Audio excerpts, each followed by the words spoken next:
was a dreary night of November that I beheld the accomplishment of my toils. With an anxiety that almost amounted to agony, I collected the instruments of life around me, that I might infuse a spark of being into the lifeless thing that lay at my feet.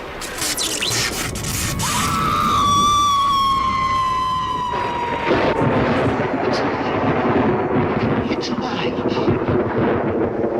It's alive. It's moving. It's alive.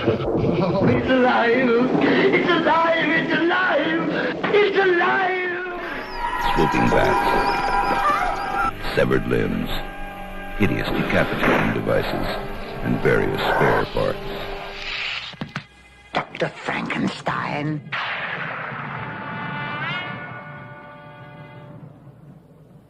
Frankenstein. On New Year's Day, 1818, the novel Frankenstein, or the Modern Prometheus, was first published. Most of the reviews were hostile, and it didn't sell at all well.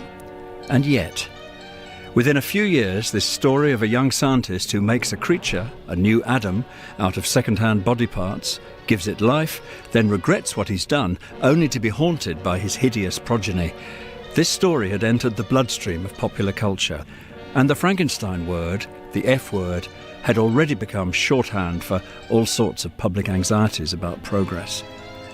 Countless adaptations later, 120 films alone at the last count, on small and large screens, in print and online, on stage and on hoardings, in comics and graphic novels, even on stamps and cereal packets. Mary's progeny has certainly gone forth and prospered. But it all began when the 18-year-old Mary Godwin, as she then was, daughter of two of the most celebrated public intellectuals of the day, William Godwin and Mary Wollstonecraft, first came up with the idea in June 1816. Miranda Seymour, biographer of Mary Shelley and of Lord Byron's daughter Ada Lovelace, has made a study of what sort of a person Mary Godwin was. Mary was an extraordinary young woman. Unlike really anybody of her time, of her sex, she'd been brought up to follow the example of her mother, who had died tragically just after giving birth to Mary. And because her mother was revered, Mary was put immediately into this position of being regarded as somebody extraordinary. And part of Mary's immense intelligence came from the fact that she was schooled as an only adored child. So great expectations to be worthy of both her father and her mother, Mary Wollstonecraft, the founding mother of women's liberation. So, here I am, either at the end of a world or the beginning of one. I think it can never have been far from her, this terrible feeling that she had, in some sense, killed her mother. Of course, what Mary Wollstonecraft died of was puerperal fever, but it would have seemed to the poor little girl that she was in some way responsible for her mother's death. Yeah. Indeed, didn't she court the young Percy Shelley when she was 16, sitting on her mother's tomb in St Pancras Cemetery? She's alive. Alive! If you know one thing about Mary Shelley, it's probably that she wrote Frankenstein, a simple horror tale, the Buffy the Vampire Slayer of her day. But if you know one other thing, it's probably that she was married to Percy Shelley, who wrote complicated poems full of words like thee and winged. So how could a big name in popular culture end up with the darling of the literary set? It'd be like if Salman Rushdie started going out with Graham Norton. Following a whirlwind romance, Percy Shelley, who was married with 2 children, and Mary Godwin eloped to the continent of Europe in May 1814, returned to England a few months later, frightened and in debt, and then ran away again in May 1816, this time to Geneva. Part of the attraction was that the infamous poet Lord Byron had already decided to travel there with his physician and companion Dr. John Polidori. They all got together on the outskirts of Geneva. And there, ladies and gentlemen, on the other side of the lake, we have the famous Villa Diodati, where Lord Byron, greatest living English poet, resides in exile. He was forced to leave his native land after many scandals. Mad, bad, and dangerous to know, she called him. It was famously bad weather, the blood-red summer. It just rained incessantly. So they're watching all these electric storms and it's pouring with rain. So they're all cooped up in the villa together. And that's part of the story too, isn't it? Well, the weather plays such an interesting role. Lightning jumps from peak to peak and they're in the villa watching these terrifying storms. But interestingly, by the 16th and 17th June, which is when all the drama of the storytelling begins, the rain had set in and the weather has gone from what Mary described. I think she said, I've never seen such an enjoyable storm. She was obviously revelling in it all. And it's gone from that into just being very, very dreary. And I'm using the word dreary because it seems to me that when one reads these descriptions of them cooped up in the afternoon when it seemed like the middle of the night and they got the candles and the rain pattering against the shutters, and you think of where Mary said her story began, with it was a dreary night of November, I think it is quite likely that that's exactly how it did seem to her then. It's a perfect night for mystery and horror. The air itself is filled with monsters.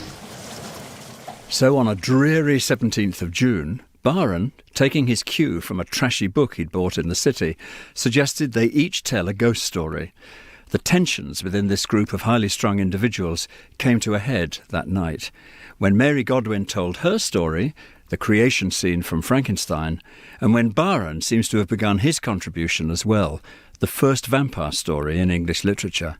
It must have been one hell of a night, later immortalised in the Hollywood movie The Bride of Frankenstein. Shelley, darling, will you please light these candles for me? Oh, Mary, darling. Astonishing creature. Aye, Lord Byron. Frightened of thunder, fearful of the dark, and yet you have written a tale that sent my blood into icy creeps. Look at her, Shelley. Can you believe that bland and lovely brow conceived of Frankenstein? At the time, Mary recalled that the idea for Frankenstein had first come to her in a nightmare. He sleeps, but he is awakened. Behold, the horrid thing stands at his bedside, looking on him with yellow, watery, but speculative eyes. The novelist Margaret Drabble evoked Mary Godwin's state of mind for the World Service programme Good Books. If you look at her life at that period of time, it isn't at all surprising that she was having nightmares. She'd already given birth to one baby that died after a fortnight. She'd given birth to a second child who did survive. Shelley had two little children. His first wife was about to commit suicide. And there was this monstrous anxiety on this young woman. And I feel that, in a way, one of the myths within Frankenstein that hasn't been much talked about because it's a woman's myth is the myth of giving birth and anxiety about one's own creative forces. We are the gods now. We have dared to call ourselves creators. And our punishment is that we have created. But created what? Out of this nightmare came Frankenstein, which began life as a short story, and then, in August 1816, Mary Godwin decided to expand this into a full-length novel, which she did over the next 10 months in Geneva, Chamonix, Bath and Great Marlow. The earliest surviving manuscript is today kept in Oxford.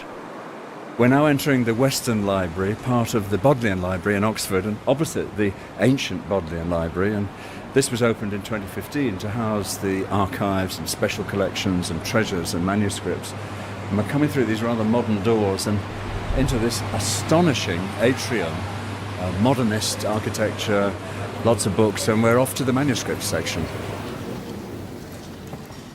My name's Stephen Hebron, and I have the enviable job of looking after the Shelley manuscripts in the Bodleian Library. And we've got it in front of us the earliest version of Frankenstein that there is.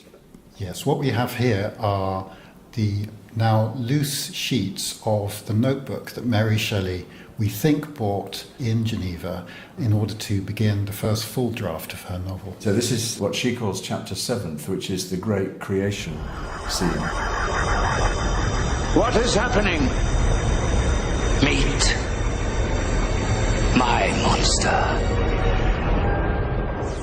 This is the germ of the whole novel, which I think was always designed with a view to publication. In fact, there's one page of the manuscript where Shelley writes in the margin, "This chapter is too short." So they're thinking of how it would look in a printed book. And although it seems odd for an 18-year-old girl to be thinking about publication, of course, given Mary Shelley's provenance, in that sense, it's not surprising that they were already looking over their shoulder at a publication of this. Mary herself said, and I do not know whether her tongue was in her cheek or not, when she said that Percy was always inciting me to make the most of myself as a writer and to, achieve what I should.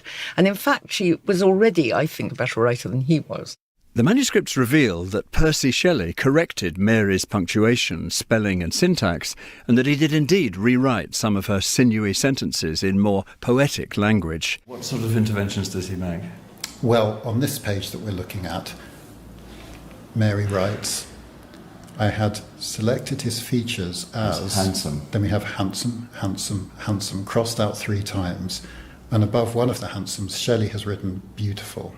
His limbs were in proportion, and I had selected his features as beautiful. Beautiful. Great God!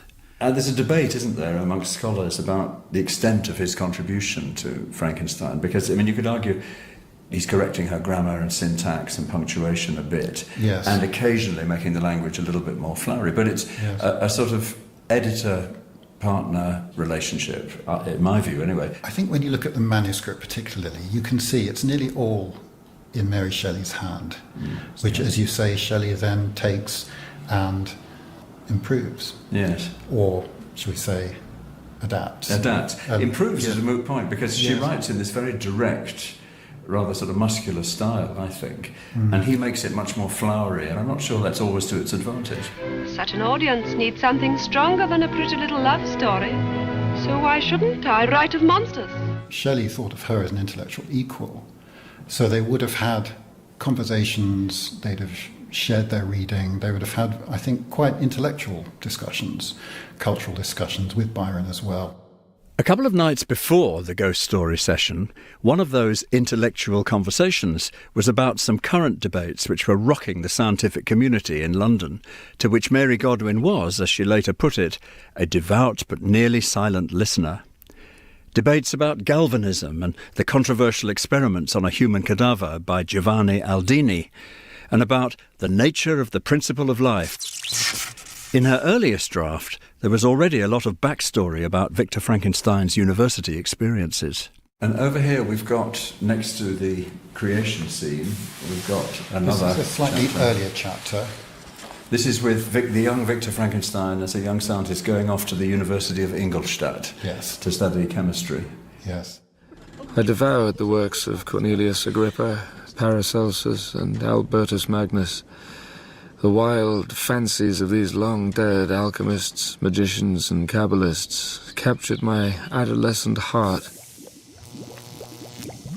I reckon this is the first novel about the education of a young scientist that was ever written. And what's remarkable about it is, Goethe had written The Sorrows of Young Werther, so there's lots of emotional biographies about the education of sensibilities and so on. But no one had ever done, what's it like to be an eager young research student, an eager young scientist learning chemistry. It's remarkable, really. Frankenstein has been called the origin of science fiction. But how much do you think that Mary Godwin really knew about science? I think this is one of the things that I really would like to try to convey, is that I don't think it was a work of fiction in some ways. Professor Sharon Ruston of Lancaster University specialises in the literature and science of the Romantic period. One of the reviewers talked about it having an air of reality about it. And I think that those people in Geneva in 1816 thought that this really could happen, that it wasn't so far in the realm of fantasy, particularly with Giovanni Aldini's experiments in 1802 and people trying to bring back murderers and who'd been hanged. By attaching a voltaic battery to them and seeing what would happen. Yes, and some quite extreme reactions. People go running from the room. They think that this murderer's coming back to life again. So we can't kind of imagine that now, perhaps. But if you try to resurrect the mind of an early 19th century person reading it, I think it might have been a real possibility. It's alive! Don't you understand? We've given life to a creature, a creation, a jigsaw of all our worst fears in flesh and blood. One scientific controversy in particular was central to the Barr and Shelley Polidori conversation of June 15th, 1816, a controversy of earlier that year which involved the doctor-surgeon who'd looked after both Percy and Mary, William Lawrence. There was a very public debate between two surgeons, John Abernethy and William Lawrence. And John Abernethy was a very conservative thinker, and he very much believed that the principle of life was something superadded to the inert body. So the body was just dead matter. There was no difference between a dead and living body. So there had to be something that was infused into this body, which he also likened to the soul. William Lawrence, who was portrayed as this kind of upstart, said this was outmoded and old-fashioned, and he said that really life was just the working operation of the body's parts. And then Abernethy said, "You're saying that there is no soul," which Lawrence said, "I'm not saying that at all," but no one really believed him. And Lawrence really did fail in that debate, because he was made to withdraw his book. He lost his paid positions at the hospital. He had to recant his theory. Now, I am utterly opposed to any forms of human violation. However, what I'm about to reveal is not human.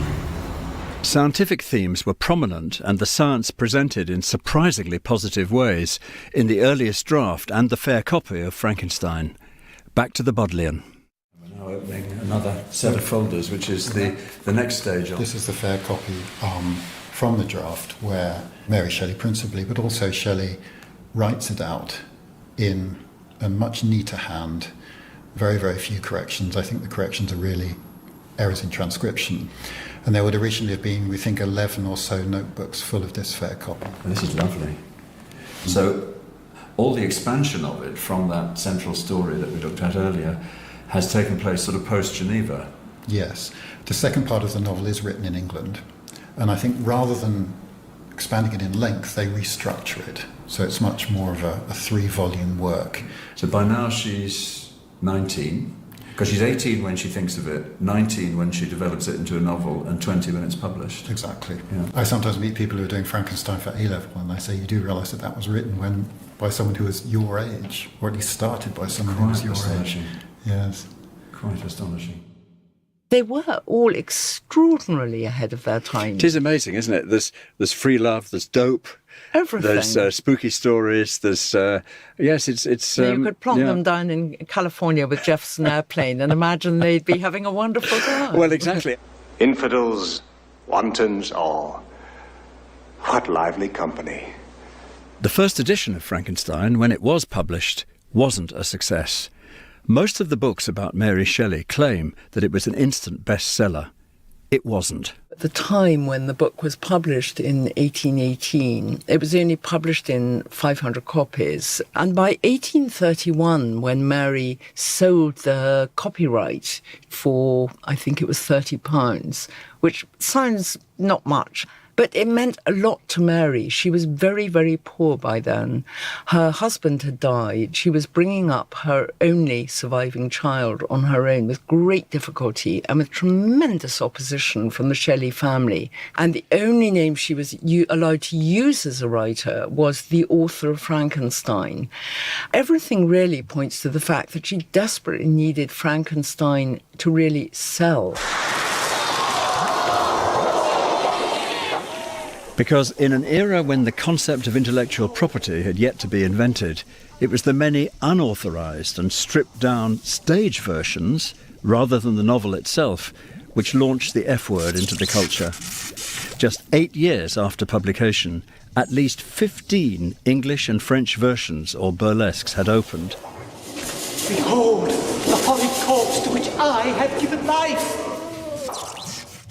Presumption, I think, is one of the first play versions of it. Mary Shelley goes to see it and says, I'm famous. And all the things we associate with the movies are all in there by 1826. It becomes a different thing. The amazing thing about Mary Shelley is that, today she'd be worried about not having any royalties. In those days, she was thrilled to bits that someone had made a play out of it. She didn't make a penny. No.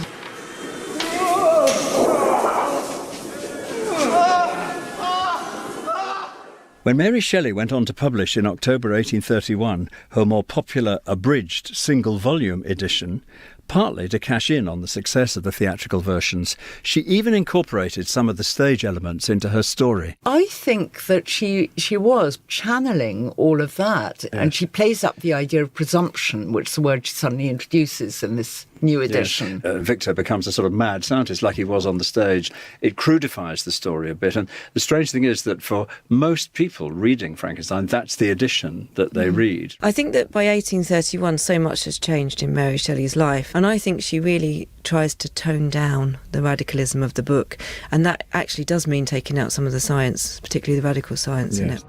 Einstein said, if I'd known where this would lead, I'd have been a watchmaker. She used, didn't she, to do reading lists in her journal. Unfortunately, the volume for her journal, which is the key one for me, which is June 1816, when she told the ghost story, is missing. But in the volume before and the volume afterwards, long list of things she's reading. In fact, I think some people have referred to Frankenstein as an example of bibliomania, in a sense, that because she's only 18, she doesn't know how to hide her sources too well. Paradise Lost excited different and far deeper emotions. I read it, as I had read the other volumes which had fallen into my hands, as a true history. It moved every feeling of wonder and awe that the picture of an omnipotent God warring with his creatures was capable of exciting. The key work, really, is Paradise Lost. And all the way through the story of Frankenstein, you have this sense of Milton's language, tragically lost in the films, where the monster, if he's the creature originally, the monster always in the films. But he's very lucky if he's allowed to say smoke. Yeah, that's right. Or friend. Smoke, good. Drink. Good.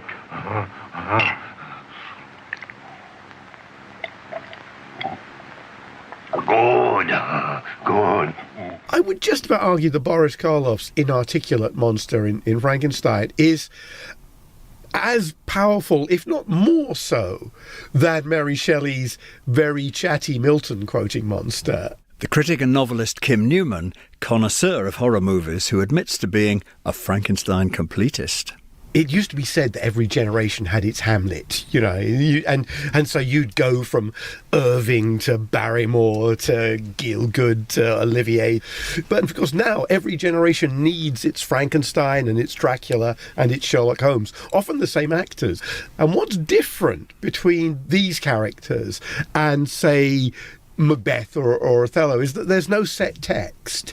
Frankenstein as a novel is remarkable in all kinds of ways, but it is not immutable.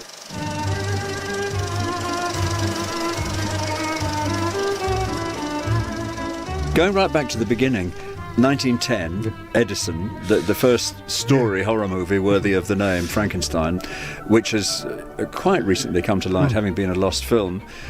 What's your take on that one? Several things about it are really annoying. One is that even for 1910, it's kind of primitive cinematically. And the other thing is, it's all a dream, which was the bane of horror films for the first 15, 20 years of their existence. But its creation sequence is almost the first creation sequence that uses special effects, including running the film backwards. Which it did for the transformation of a skeleton into a hideous figure with bulbous eyes and frizzy hair in a huge bubbling pot. But one particular portrayal of the creature overshadows all others. When this dead hand moves, the monster created by a man they called Mad is turned loose to strike terror into the hearts of men. Boris Karloff, you were cut out for the Foreign Service. If your family had had their way, you'd have been in the consular service in China. But in 1931, you landed the part of the monster in the film Frankenstein. There are many conflicting reports about how you got this job. Can you tell us, in fact, how you did get the job? I was working the film at Universal, and I was in the commissary for lunch. And James Whale, the Journey's End man, he was to direct the first Frankenstein, and he called me over to his table to have a cup of coffee with him after lunch, and said he'd like to make a test of the monster and Frankenstein for me. I was delighted at the thought of another job, but I must say my feelings were a little bit hurt, because I had on my best suit and I thought, rather a saucy, straight makeup, and all he could think of was the monster. However, a job is a job. I'm Sarah Karloff, and my father was Boris Karloff, otherwise known as William Henry Pratt. Well, he was definitely grateful to the creature because it made such a pivotal difference in his life, both personally and professionally. Frankenstein was his 81st film, and as he often said in interviews, nobody had seen the first 80 films. In the opening credits, it's a question mark, not a name, opposite the creature. He wasn't even invited to the premiere because it wasn't expected that the creature would be the star. This is the story you've heard about, talked about. The spine-tingling, blood-chilling story that stuns your emotions. Frankenstein. Don't touch that! Certainly in terms of how we think the Frankenstein monster looks, that one movie gifted pop culture, a potent figure, partly through performance, partly through Jack Pierce's makeup work. Well, he always referred to Jack Pierce as an absolute genius. That makeup was done before the time of all the prosthetics that are used today, and the camera doesn't lie. If you look at the whining censorship complaints at the time, people kept saying things like, oh, this film should never be shown to children. My father said, children got it. They understood that the creature was the victim and not the perpetrator. I do think it a shame, Mary, to end your story quite so suddenly. That wasn't the end at all. Would you like to hear what happened after that? 4 years after that first Frankenstein film, we had The Bride of Frankenstein, and a few years after that, The Son of Frankenstein. You'll observe it's all in extremely proper order. Of course, yeah. Frankenstein creates a bride and has a son. And then, in 1948, he met Abbott and Costello, followed by Youth on the Loose drive-in versions of the 1950s, and then, inevitably, came the parodies, such as the hit record of 1962, The Monster Mash, by Karloff impersonator Bobby Pickett with the Crypt Kickers. This created a jerky dance craze and was, I'm afraid to say, banned by the BBC.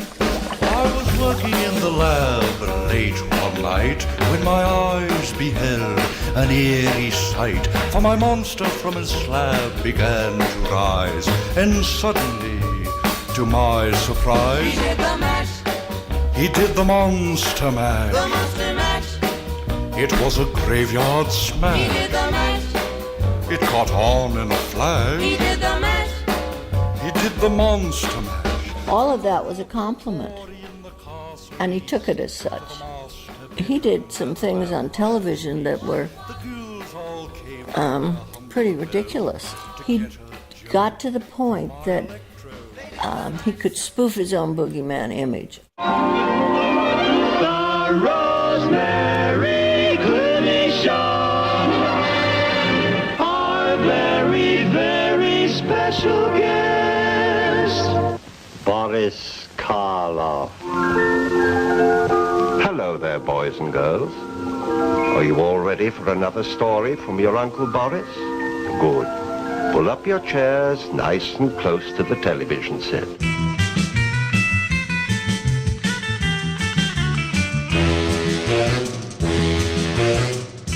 By the mid-1960s, the television series The Munsters could feature benign Fred Gwynne as cuddly father Herman in a loving parody of the old Hollywood movies, which also sent up the all-American family. Gwynne's face was so ideally suited to Karloff-style makeup that colleagues would say to him as they saw him on the set, "Working today, are you, Fred?" Herman, what's wrong? I know. They fired you at the parlor. You've been lying down on the job again. No. The one time I did lie down, they mistook me for a customer. I almost got carried away that time. There's a knocked-out cat by the name of Frankenstein.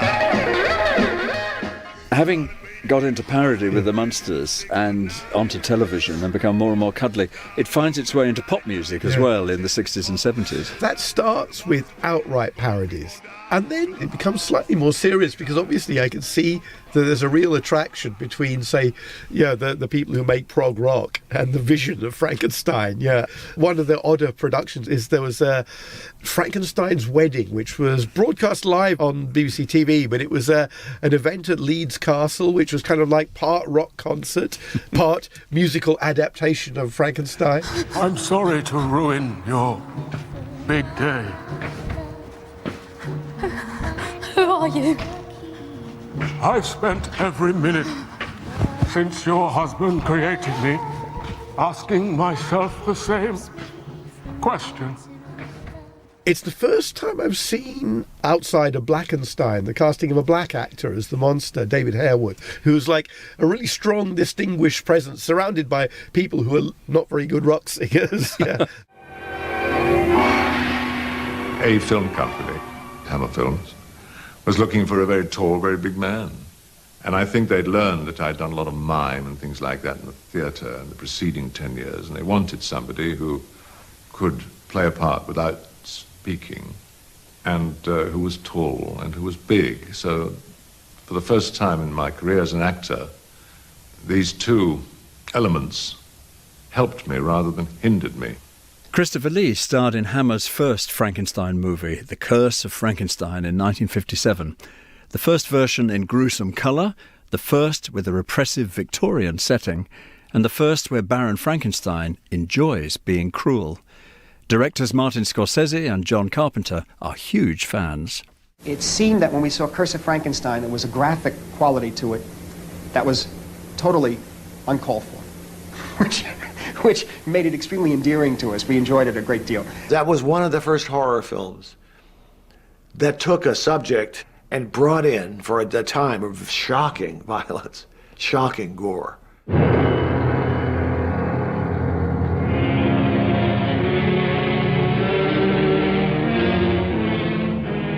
The Hammer films, they are maybe the first sort of people to take on Frankenstein with the proviso that they can do anything they want as long as it's not like the Universal films, which I think leads them simply to counter-program. They come up with a story that's focused on the Baron Frankenstein. Peter Cushing is very much the lead. I saw they were doing Frankenstein, a remake after 25 years absence from the screen.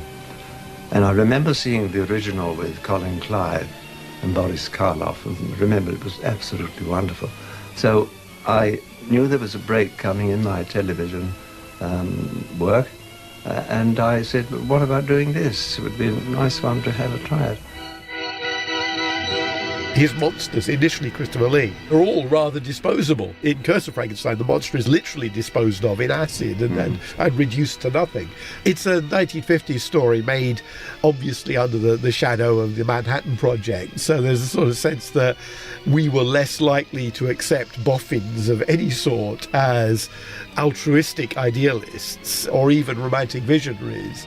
Christopher Lee not only had to adapt his performance, but also how the creature looked. The makeup was quite horrendous, there's no other word for it, and it was very much hit and miss, because we were not allowed to copy the Universal makeup that Boris Karloff wore because of the question of copyright. So I really looked, as somebody quite rightly said, like a road accident.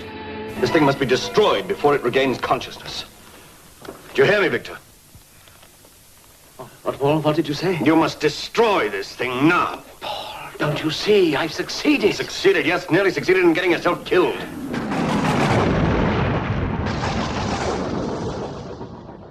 Jim Curious came to me one day and said, I sold another Frankenstein.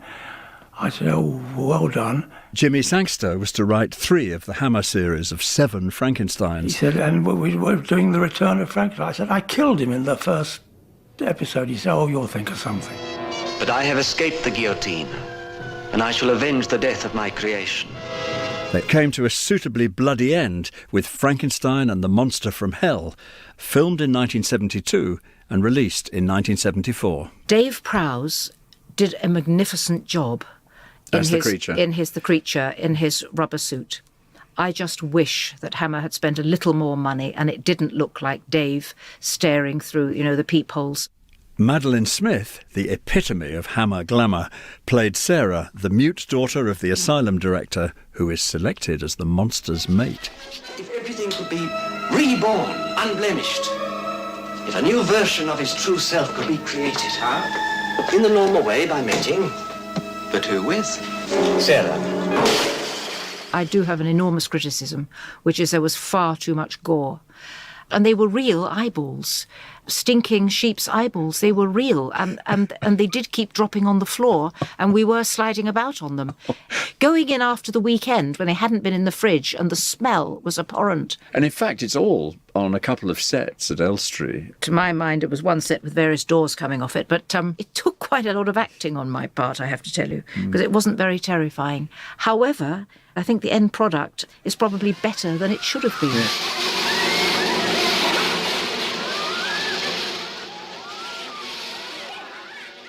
One thing that's unusual about Frankenstein is the circumstances of its creation have become almost as famous, if not more famous, than the novel itself. In the 80s, there was Gothic, the Ken Russell film, which Stephen Volk wrote, and Ivan Passer's Haunted Summer, another film called Rowing in the Wind. Spanish film. And Roger Corman's Frankenstein Unbound from the Brian Aldiss novel, all include the Byron Shelley menage. One summer, they were enriched in the danger of their own lives. Glimpse the demon behind the mask. Harry loves you. Harry loves you.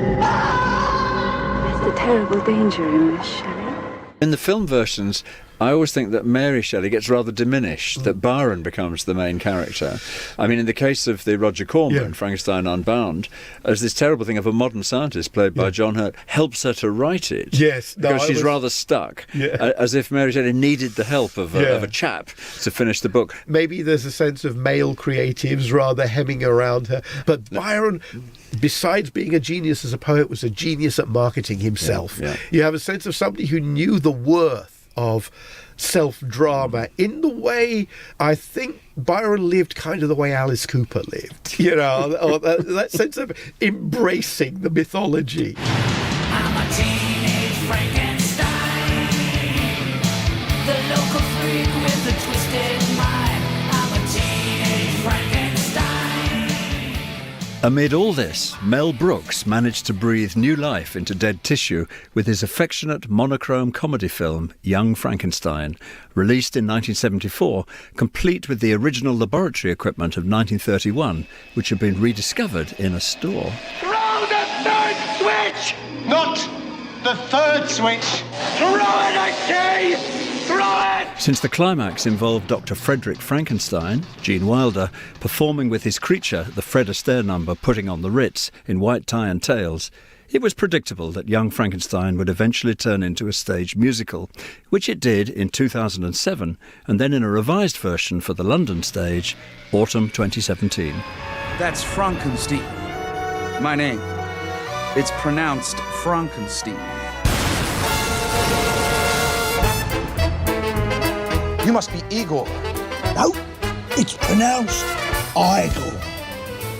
I'm in the foyer of the Garrick Theatre in London, waiting for the crowds to come out of a matinee of Young Frankenstein. What was your favourite bit in the show? I loved Igor. I thought he was really funny. Yeah, really he was really good. funny throughout. Have you ever read the original book? No, I haven't. Do you know anything about it? We obviously have heard of it because he's such a famous character. I've seen the film. Oh, you've seen the and film? I've read the book. Yes, Oh, yeah. Mary Shelley, but that was a long, long time ago. Yeah. And what do you reckon the story of Frankenstein's about? Oh, rebirth. And if I mention the name Frankenstein, what does it conjure up in your mind? The monster, Frankenstein. Yeah. Well, it's the monster, even though, of course, the monster isn't Frankenstein. That's right, everyone confuses Everyone the two. confuses it. Yeah, but if I say the word Frankenstein, what does that conjure up in your mind? Definitely horror. Yes. And monsters? Yes, definitely. Oh, you know, like, you know, the old films and all that. Bizarrely, Putting on the Ritz. Ladies and gentlemen, from what was once an inarticulate mass of lifeless tissues, may I now present a cultured, sophisticated man about town. If you're blue and you don't know where to go to, why don't you go where fashion sits? Different types who wear a day coat, pants with stripes, or cutaway coat, perfect fits. It was the only time Gene and I actually had a fight. He said, I think the monster should really show, the doctor should show reanimation in its ultimate degree, the monster should sing and dance. And I said, no, that'll tear it. It's Mary Shelley. It's James Whale. It's Universal. It's 1931. And Gene said, okay, make a deal with you. Get a little extra money. Shoot Putting on the Ritz. And we'll just, if it doesn't work, we'll just cut it out of the film. So we showed a rough cut at 20th Century Fox at the Little Theater. And at the end of it, I came to Gene in tears. I said, it's the best thing in the show. Please, I beg you, for safety's sake, don't humiliate him. Science fiction. Double feature. Dr. X will build a creature. By the time of the Rocky Horror Show in the 70s, in a way it had all become nostalgia, how much we used to love those Universal films, so we want to re-evoke them. Yeah, that's probably something that dates back at least as far as the late 1950s, when those films started appearing on television and when Famous Monsters of Film magazine was published and the first books about horror cinema. For John Landis, who made An American Werewolf in London and who's written about the Universal Studios monsters, it was reruns on American television that did it. There were the three major networks, and then there were local stations. Part of their programming was something they called $1 Million Movie. So, for instance, Joe Dante saw them in New Jersey. I saw them in Los Angeles. Marty Scorsese saw them in New York. And Universal Studios packaged their classic horror films, Frankenstein, Bride of Frankenstein, Son of Frankenstein, Ghost, House of Frankenstein, Ghost of Frankenstein. And most of the local stations had a horror host who often was the weatherman, but they were all very over-the-top silly. And they used to, have spaghetti and meatballs and go, brains, and, dry ice and stuff. And what $1 Million Movie did was it would show a movie 5 nights a week at 8 o'clock, then on Saturday and Sunday. So you could literally, and we did, memorize movies. We are friends, you and I. Friends. Good.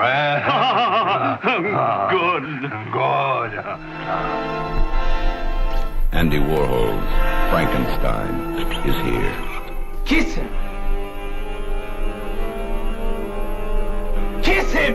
Newsweek magazine calls it the first original Frankenstein in years. A perversely fascinating movie.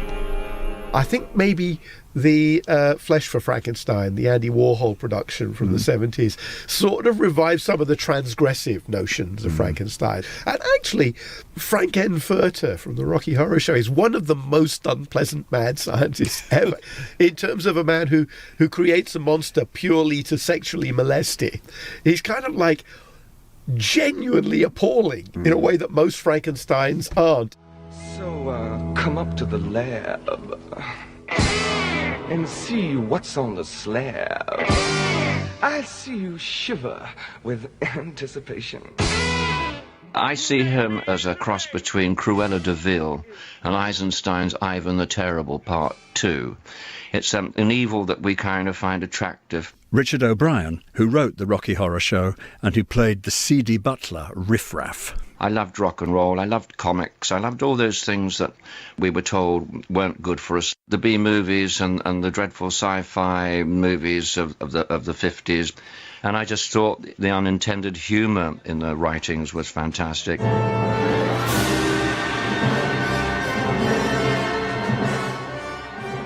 By the mid-1990s, Frankenstein had found its way into prestige mainstream cinema, with Kenneth Branagh's elaborate $45 million costume drama, Mary Shelley's Frankenstein.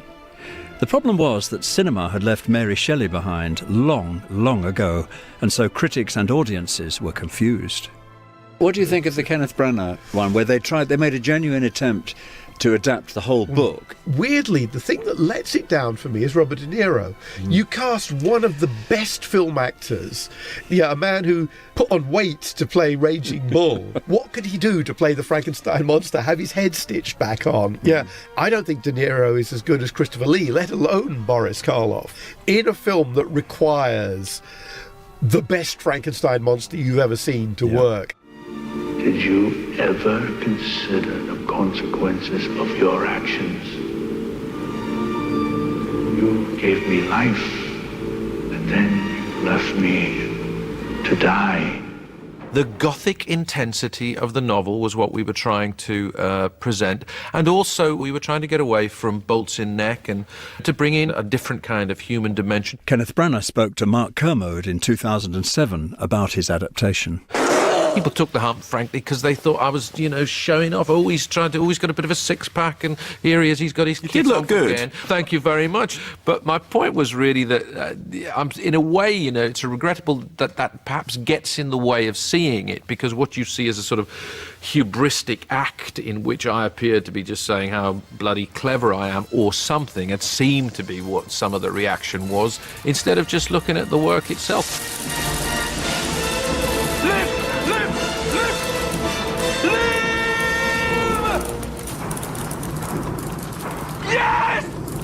Kim Newman prefers some of the more obscure takes on the character. I kind of like Frankenstein Conquers the World, the Japanese giant monster Frankenstein, and Frankenstein meets the space monster. All this. There's part of me that I really love I Was a Teenage Frankenstein. It's a perfect title. When the stitches are out, he'll pass for a normal, quite attractive teenager. Come, my boy. Say good morning to your creator. Speak, you've got a civil tongue in your head. I know you have, because I sewed it back myself. And there are a lot of teenagers in the audience at London's National Theatre in 2011 to see Benedict Cumberbatch alternate the part of the creature and Victor Frankenstein with Johnny Lee Miller in a new adaptation.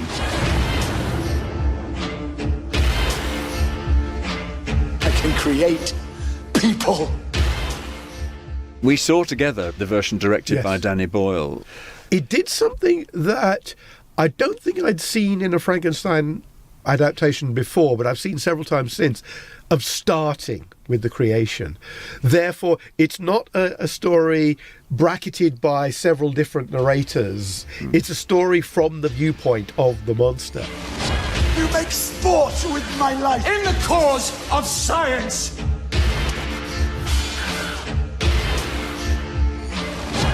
This is your universe, Frankenstein.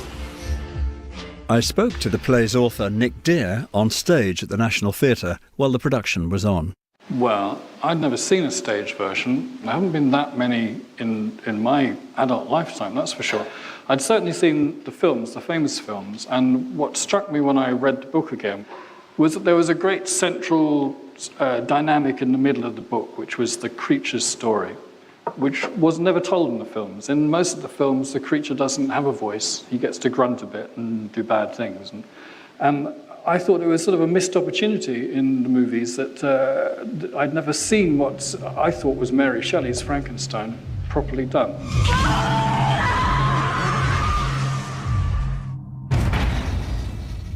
It's a while since we've had a genuinely disturbing Frankenstein. And I think it's not until you get say David Cronenberg's films in the 70s, which are mad science type movies, obviously informed by Frankenstein, because Frankenstein is a really marvellous metaphor for our relationship with science in so many ways. Maximum input. Begin implosion sequence. But in this age of sort of corporate science, where even it's in The Fly, where the scientist says, well, I belong to the corporation, my results will belong to the corporation, or Jurassic Park, where the corporate man is stage managing the scientist. Do you think it's possible for the lone scientist still to work? Most recent Frankensteins have at least paid lip service to who's funding Frankenstein. Where does his grant come from? What we're worried about is who's paying for Frankenstein. Good question. At a time when big biology is often in the headlines, IVF treatments, the Genome Project, animal-human transplants, the Frankenstein word has never seemed more timely and relevant. Chemistry and physics may make us anxious, But biology makes us really anxious because in the end, it's about our humanity. John Landis has a theory about how the movies have played to this sense of unease. Most of the films that are made that are called science fiction movies, whether they're Frankenstein or The Fly, I find them all completely reactionary and anti-science. You know, there's even dialogue where people say there are some things man is not meant to know. That's the blaspheming. That's what Dr. Frankenstein does. His great crime is he questions. This is sacred stuff. He has the nerve, he has the gall to do God's work. In the name of God, now I know what it feels like to be God. And so Frankenstein, through countless adaptations and spin-offs, has become a ready-made expression of anxieties, especially about science and overreaching. It long ago left the world of literature altogether and became a popular myth, as these clips from the World Service's masterpiece in 2003 reveal. It's not possible in Britain cloning for fertility purposes, but they've given their blessing to cloning for stem cell research, which the government has also supported. And of course, people are always quick to criticise something which seems like Frankenstein to them. If it's going to be done at all, it needs refining to prove it's efficient and safe. The memorable phrase Frankenstein food served to capture the uncertainties in the minds of many people about whether genetic modification is safe, and whether the bodies that carry out safety assessments can be trusted. So there's a sort of Frankenstein fear of actually creating something that you can't then control. Well, I would prefer not to talk about Frankenstein because I think that raises kind of mythological fears and worries. I believe we have now reached a moral and ethical watershed beyond which we venture into realms that belong to God and to God alone. Apart from certain medical applications, what actual right do we have to experiment Frankenstein-like with the very stuff of life? Why do you think it's survived for 200 years as a on-the-shelf metaphor for our anxieties about science? I think it is that thing about not totally explaining to us how it happened, so that you've got this ability to fill it in with your own anxieties. And I think also, while it is about science, it's about the ethics of science. Now, people have been openly critical about my approach, but I would like to assure you that the ethical and moral aspects of my work are paramount. I think that the plays and then the films and then the stuff about genetic science and even the suggestion that the first IVF baby was a Frankenstein creation, all that kind of talk has led us away from a book which had a far purer intention. And my view is that Mary really wanted it to be about parenting or nurture, if one wants a more modern word for it. I'm not sure whether she is criticising Victor Frankenstein for the creation of the creature. I think she's criticising him for then abandoning him and not guiding him in the way that a parent should. You, my creator, detest and spurn me, thy creature. You want to kill me? You who made me? The moment Frankenstein makes a monster isn't when he pulls the switch. It's when he kicks him out of the laboratory because he's too hideous. That blow is the thing that warps the creature from divine, perfect innocence into murdering, misshapen fiend. Yeah. Many times I considered Satan as the fitter emblem of my condition. For often, like him, when I viewed the bliss of my protectors, the bitter gall of envy rose within me. So we've got a debate between the scientific and the biographical in commentaries about Frankenstein. Marina Warner, in her 1994 Reith Lectures, bridged the public and the personal interpretations of Frankenstein by focusing on the themes of responsibility and selfishness. Frankenstein has become the contemporary parable of perverted science. But this reading overlooks the author's much more urgent message. Mary Shelley grasped the likelihood that a man might make a monster in his own image and then prove incapable of taking responsibility for him. Implicitly, she's recasting the monster in the image of its creator. The creature issues from Frankenstein as his brainchild, who is also his double, who acts to define him. Her extraordinary and brilliant book inaugurates a new breed of monster, who isn't ultimately alien, but my brother, myself. Even though the film and the book don't resemble each other, each has controversy, man playing God, whether the creature is the victim or the perpetrator. It tweaks science, it tweaks religion, and it poses almost unanswerable questions, but always creates a conversation.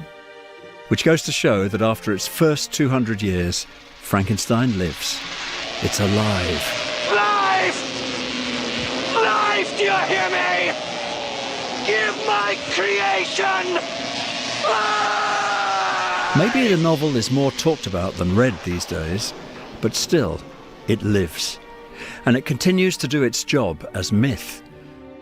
Mary Shelley has proved to be every bit as influential as her father, William Godwin, her mother, Mary Wollstonecraft, and her husband, Percy Shelley, if not more so, which would have surprised her mightily.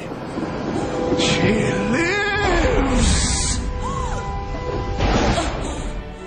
Because with Frankenstein, she provided us with a creation myth which works for today, and which was taken over in the popular imagination from Adam and Eve in the Garden of Eden.